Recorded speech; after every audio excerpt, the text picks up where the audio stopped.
आज की सभा में उपस्थित आदरणीय सांसद महोदय चौधरी धर्मवीर जी, छोटे से बुलावे पे आज आप हमारे बीच में आए, आपका बहुत बहुत धन्यवाद, बहुत बहुत आभार। इस दुनिया को कैंसर से आज़ादी दिलाने के लिए हमारे बीच में आईपी जैन जी, जिन्होंने निस्वार्थ भाव से इस कार्यक्रम को आयोजित करने के लिए संपूर्ण सहयोग दिया और आगे भी दुनिया को कैसे कैंसर मुक्त करना है उसके लिए जो इनका विचार है, उसके लिए इनको मैं कोटि कोटि नमन करता हूँ। हमारे बीच में गुरुजी कैलाश जी पाली, जिन्होंने कैंसर की लड़ाई को जीता है और उनके जीवन का एक लक्ष्य है कि कैंसर मुक्त समाज निर्माण हो, और उसी कड़ी में उन्होंने हजारों नीम के पौधे लगाए हैं। जितना भी समय बचता है उसके बाद वो निरंतर पर्यावरण के लिए और प्रकृति के लिए कार्य करते हैं, उनको भी मैं नमन करता हूँ। और आज की सभा में उपस्थित एक छोटे से बुलावे पे बड़े बड़े वैद्यगण, जिनसे मिलने के लिए हमें लंबी लाइनों में खड़ा होना पड़ता है, हिमाचल से हमारे बीच में उपस्थित हुए हैं। उत्तर प्रदेश से वैद्य अरुण कुमार जी हमारे बीच में उपस्थित हुए हैं, वैद्य हंसराज चौधरी जी, और ऐसे ऐसे 28 राज्यों के वैद्य, जिनको 300 लोगों को निमंत्रण दिया गया, उसमें से 37 वैद्य यहाँ पर अब तक उपस्थित हो चुके हैं, कुछ पहुँचने वाले। उन सभी वैद्यों का भी मैं धन्यवाद करता हूँ। इस कार्यक्रम का एक ही उद्देश्य है, जो आयुर्वेद का लक्ष्य है, कि कोई भी व्यक्ति बीमार ही ना हो। तो इस कार्यक्रम का जो लक्ष्य हमने निर्धारित किया है कि 90 लाख से अधिक जो कैंसर रोगी दुनिया में प्राण गंवाते हैं, उस हानि को रोकना।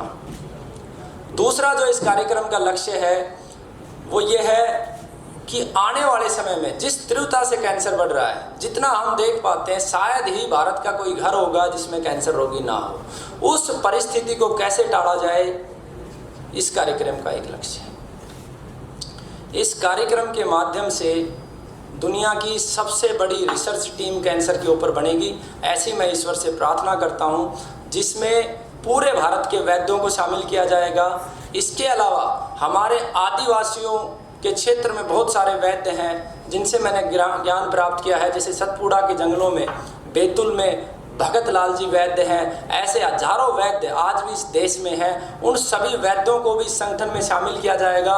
उनकी लोकल लैंग्वेज में बातों को समझ के हिंदी में और इंग्लिश में ट्रांसलेट करके पुस्तक का रूप ये संगठन करने की तैयारी कर रहा है। भारत में बहुत सारी जड़ी बूटियाँ हैं, दिव्य जड़ी बूटियाँ हैं। मात्र एक छोटा सा पौधा 50-60 लाख रुपए बचा सकता है। लीवर ट्रांसप्लांट के लिए पुनर्नवा मकोई, जो सरकार को भी आर्थिक रूप से मजबूत कर सकता है, किसान को भी मजबूत कर सकता है और रोग मुक्त संसार निर्माण में भी सहयोगी हो सकता है। तो ऐसे सभी औषधीय पौधों को राज्य वाइज उनकी जानकारी एकत्रित करके, उनके उपयोग एकत्रित करके और उसे पुस्तक का रूप देने का कार्य भी ये संगठन करने जा रहा है। हमारे यहाँ पे सालों से ज्ञान की परंपरा रही। भारत ही विश्व में वो देश है जिसने हमेशा विश्व को मार्गदर्शन दिया, ज्ञान दिया और रोशनी दी।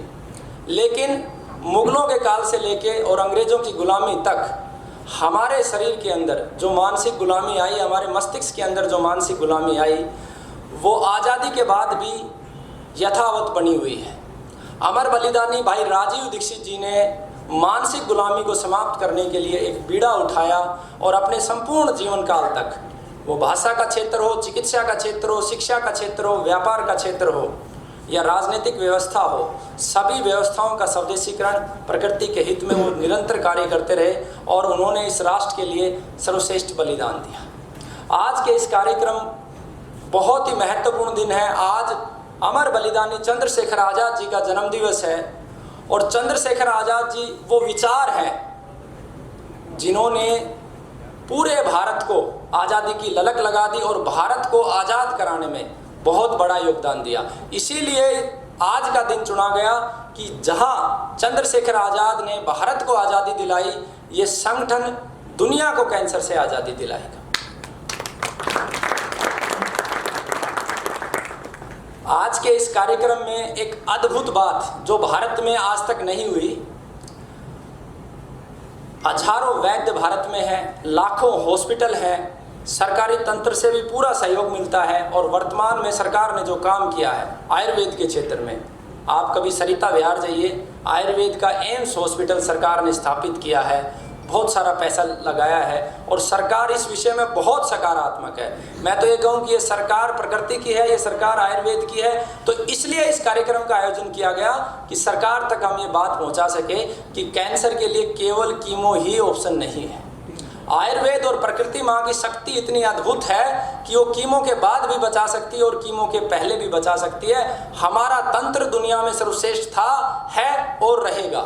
आज इस कार्यक्रम के माध्यम से मैं कुछ ऐसी स्टोरी आपको दिखाऊंगा जहां पे भारत के सबसे बड़े हॉस्पिटलों ने हाथ खड़े किए और उसके बाद गोमाता ने, प्रकृति माँ ने, परमात्मा ने उनका जीवन बख्शा। तो इस कार्यक्रम में पहली बार सभी वैद्य अपना डाटा प्रस्तुत करेंगे कि हमने इतने रोगियों को ठीक किया पिछले 1 साल में। इस देश में चिकित्सा के नाम पर लूट और झूठ सबसे ऊपर है। आज मानवता इतनी गिर गई है कि मौत से भी व्यापार किया जाता है। जब मैंने इस कार्यक्रम की शुरुआत की तो 28 राज्यों के लगभग 300 से अधिक उन वैद्यों से जाके मैं मिला जिनका सोशल मीडिया पे पूरा प्रभाव था, जहां बड़े बड़े दावे थे, लाखों रोगियों को ठीक करने के दावे थे। और उन सबसे मैंने झोली फैला के प्रार्थना की कि आपके द्वारा जो रोगी ठीक किए गए आप यहाँ पर आके डाटा प्रेजेंट करें। आप नहीं आ सकते तो आपने प्रतिनिधि को भेजे, आप अगर प्रतिनिधि नहीं भेज सकते तो अखंड भारत स्वाभिमान का कार्यकर्ता जाएगा, आपसे झोली फैला के उस डाटा को लेके आएगा। उन रोगियों के मोबाइल नंबर भी समाज को उपलब्ध है। तो जो झूठ है कैंसर के विषय में, उस झूठ से भी पर्दा उठाने का ये कार्यक्रम पूरा प्रयास करेगा। इस देश में अलग अलग विचारधाराएं चिकित्सा के नाम पे हैं। एक विचारधारा प्रबल है जो कहती है कि दूध जहर है, गाय का दूध जहर है। वही विचारधारा ये कहती है कि मात्र 4 महीने की डाइट से कैंसर को ठीक किया जा सकता है। पिछले कार्यक्रम में भी हमने उनको आमंत्रित किया था और इस कार्यक्रम में भी हमने आमंत्रण दिया उनको कि आप आओ, अगर इस डाइट से कैंसर ठीक हो सकता है तो कुछ रोगियों का डाटा दिखाओ। पिछले कार्यक्रम में उन सब लोगों ने ये प्ले लिया कि ये कार्यक्रम इंटीरियर में है, जंगल में हम आ नहीं सकते, और आईपी जैन जी के सहयोग से ये कार्यक्रम दिल्ली में आयोजित किया गया। और आज वो सभी लोग अपना डाटा दिखाएंगे, समाज भी निर्णय कर पाएगा कि सही क्या है, गलत क्या है। क्योंकि एक रोगी, जितना कैंसर से दुख हमने झेला है हमारे व्यक्तिगत जीवन में, शायद इस धरती पे किसी ने झेला होगा। और जब हमने देखा कि किस तरीके से समाज में मूर्ख बनाया जा रहा है, तो हमने सोचा कि अगर 2 उदाहरण मैं देता हूं कि एक तरफ एक व्यक्ति किसी की गर्दन उतार रहा है, हाथ पैर तोड़ रहा है, और दूसरी तरफ वो एक व्यक्ति उसकी सेवा करके हाथ पैर जोड़ रहा है। तो मैंने कहा इस कार्य से कोई लाभ नहीं होना, दोनों ही कार्य साथ के साथ चलने चाहिए। जो हाथ पैर तोड़ रहा है उसे भी रोकना चाहिए क्योंकि ये धर्म का हिस्सा है। अगर कोई अन्याय, अत्याचार और गलत करता है तो उसको रोकना भी धर्म है और धर्म का कार्य करना भी धर्म है। इस कार्यक्रम के माध्यम से वो सभी व्यापारी लोगों का पर्दाफाश होगा। और ये कार्यक्रम मैं आईपी जैन जी से निवेदन करूंगा हर 6 माह में हो कैंसर के विषय में, क्योंकि कैंसर के रोगी के पास समय नहीं होता है। हर 6 माह में भारत के सभी वैद्यगण जो पीछे ये कहते थे कि हमने डाटा मेंटेन नहीं किया, वो आगे अपना डाटा मेंटेन करें। और ये संगठन अगर उनके पास रिसोर्स नहीं है, जो 1 माह में 15-15 हज़ार रोगियों को देख रहे हैं, ये संगठन वहाँ पे कार्यकर्ता छोड़ेगा, आपके डाटा को मेंटेन करेगा, पूरा सहयोग ये संगठन करेगा। लेकिन इस बीमारी के लिए सच्चाई आनी चाहिए, क्योंकि किसी की जिंदगी का सौदा करने की दायित्व तो किसी का नहीं है। धर्म के मूल से भारत हट गया है, इसीलिए ये सारी व्यवस्थाएं खड़ी हो रही हैं। तो ये मुख्य लक्ष्य इस कार्यक्रम के हैं। पहले स्तर में सभी वैद्यगण अपना डाटा प्रस्तुत करेंगे कि उन्होंने कितने रोगी ठीक किए। उनका मोबाइल नंबर मैंडेटरी है ताकि हमारी टीम उसे क्रॉस वेरीफाई कर सके कि ये सत्य है या असत्य है। बहुत सारे लोगों का डाटा भी आया, जब हमने फ़ोन किया तो पाया 10 लोगों को कॉल किया तो उसमें से 4 लोग समाप्त हो चुके थे। ऐसा डाटा बिल्कुल प्रेजेंट ना करें। सत्य का प्रकाश सूर्य की तरह होता है, वो चमकेगा, आगे जाएगा और आपका भी कल्याण करेगा और समाज का भी कल्याण करेगा। तो मैं आप सबके सामने कुछ ऐसी स्टोरी प्रस्तुत करता हूं जो भारतीय शक्ति को दिखाती है। 1 मिनट का समय दें। मृत्यु की तारीख बड़े बड़े हॉस्पिटलों के द्वारा निर्धारित की गई थी। तो 1 बाय 1 आप स्लाइड चलाते जाए। ये पलवल से है और इनको डॉक्टरों ने जवाब दिया था गले का कैंसर था, पूरा शरीर काला पड़ चुका था। नेक्स्ट, ये कुछ समय के बाद उपस्थित होंगे। ये मात्र 200 मीटर चलने के लिए 1 घंटा लेते थे। झज्जर एम्स ने भी इनको जवाब दिया था। आज ये 20 एकड़ की खेती कर रहे हैं। ये ब्लड कैंसर के रोगी है। दिल्ली एम्स ने जवाब दिया था 25 कीमो के बाद। आज भी जिंदा है और शायद थोड़ी देर में उपस्थित होंगे। अंत में मैं सभी रोगियों से आपकी भेंट भी करवाऊंगा। ये शंभू राम है, इनको मेदांता ने, मैं इनकी फाइल भी आपको दिखाऊंगा, इनको मेदांता ने बोला था कि आपकी रोबोटिक सर्जरी होगी और उसकी भी कोई गारंटी नहीं है और उसका एक्सपेंडिचर लगभग 50 लाख रुपए था। मात्र 3.5 महीने में प्रकृति माँ और गौ माता की कृपा से इनकी सभी रिपोर्टें सामान्य हुई और आज ये स्वस्थ है, रास्ते में है, थोड़ी देर में आपके बीच में उपस्थित होंगे। और इन्होंने संकल्प लिया है कि जब तक जिंदा रहेंगे प्रति वर्ष 7,000 बरगद के पेड़ लगाएंगे, क्योंकि कैंसर को दवा से नहीं हराया जा सकता है। इनकी बेटी SMS जयपुर में MBBS डॉक्टर रही। पहले गाल ब्लैडर में कैंसर हुआ, निकाला गया, कीमो लगाई गई, फिर लीवर में आया, लीवर को काटा गया, कीमो लगाई गई और तीसरी बार जब कैंसर हुआ तो ये गुरुकुल आई। आज 1.5 साल हो चुका है इनकी दवा छूटे हुए, पूर्ण रूप से स्वस्थ है। टीचर हैं, सौभाग्यवती इनका नाम है। ये रायपुर छत्तीसगढ़ के केस हैं, बिस्तर से नहीं उठ सकते थे, आज पूर्ण रूप से स्वस्थ है, डॉक्टरों ने जवाब दिया था। ये झारखंड के केस हैं। नेक्स्ट, ये अनिल विज जी के PA के रिलेटिव हैं। इनको किडनी कैंसर हुआ था। अभी मैंने अनिल विज जी के सामने भी ये प्रेजेंटेशन दी थी। इनको किडनी कैंसर हुआ था और PGI चंडीगढ़ ने ये बोला था कि 6 महीने का टाइम है, एक किडनी निकलवा लो और कीमो लगवा लो, अन्यथा नहीं बच सकते। बिस्तर के ऊपर थे ये व्यक्ति, चल नहीं सकते थे। ये भी आएंगे आज, इनकी मीटिंग है, सेल टैक्स ऑफिसर हैं ये। इनकी चल नहीं सकते थे और मात्र 8 महीने में ये ठीक हुए और आज 1.5 वर्ष हो चुका है, इनको कोई समस्या नहीं है। नेक्स्ट, ये शायद आ चुके हैं, आपके बीच में हैं, आपके पीछे ही बैठे हैं। 28 कीमो के बाद ये घर का काम नहीं कर सकते थे और हमारे क्षेत्र से तीगरा गांव से हैं और बाकी आपके बीच में उपस्थित हैं। नेक्स्ट, नेक्स्ट ये हो चुकी है। ये उषा रानी अम्बाड़ा से है। इसके पूरे शरीर में कैंसर फैल चुका था और एलोपैथी ये मानती है कि पूरे शरीर में जब कैंसर फैल जाए तो उसके पास, रोगी के पास ज़्यादा समय नहीं होता है। नेक्स्ट, ये बांका बिहार से हैं। डॉक्टरों ने इनको भी जवाब दे दिया था। ये राजेंद्र कौर है, ब्रेन कैंसर था, इनको भी PGI ने जवाब दिया। इनकी रिपोर्ट भी मैंने लगाई है। ये गिरिजा देवी है और ये गोपालगंज बिहार से है। इनका एक रिलेटिव दिल्ली में भी रहता है, 1 बजे वो उपस्थित भी होगा। इनको भी जवाब दे दिया था। बच्चेदानी से स्टार्ट हुआ था, कीमो लगी, उसके बाद फिर दूसरे अंग में फैला, लीवर में आया और फिर बाद में डॉक्टरों ने कहा कि 10 महीने का समय और 10-12 महीने इनकी दवा चली। आज बिल्कुल फिट है, दवा छूटे हुए 6 माह से अधिक हो गया। ये कमलेश सफदरजंग इंक्लेव से साउथ वेस्ट दिल्ली की निवासी है। हड्डी का कैंसर था जो सबसे ज्यादा जटिल माना जाता है। नेक्स्ट, इनके 25 लाख रुपए खर्च करने के बाद भी ये बिस्तर पे थे। यमुनानगर से हैं और मात्र 6 महीने में 43,000 रुपए के एक्सपेंडिचर के बाद ये आज बिल्कुल परफेक्ट है। ये भिवानी से है और बिस्तर पे थे, बटन भी बंद नहीं कर सकते थे। बोन कैंसर के रोगी हैं, गुरुकुल से ठीक हुए। ये कर्नाटका से है, पेट का कैंसर था, दिन भर दस्त, गुरुकुल से ठीक हुए। ये पूनम जी है, शेखपुरा से, बलिया सहारनपुर से, गुरुकुल से ठीक हुए।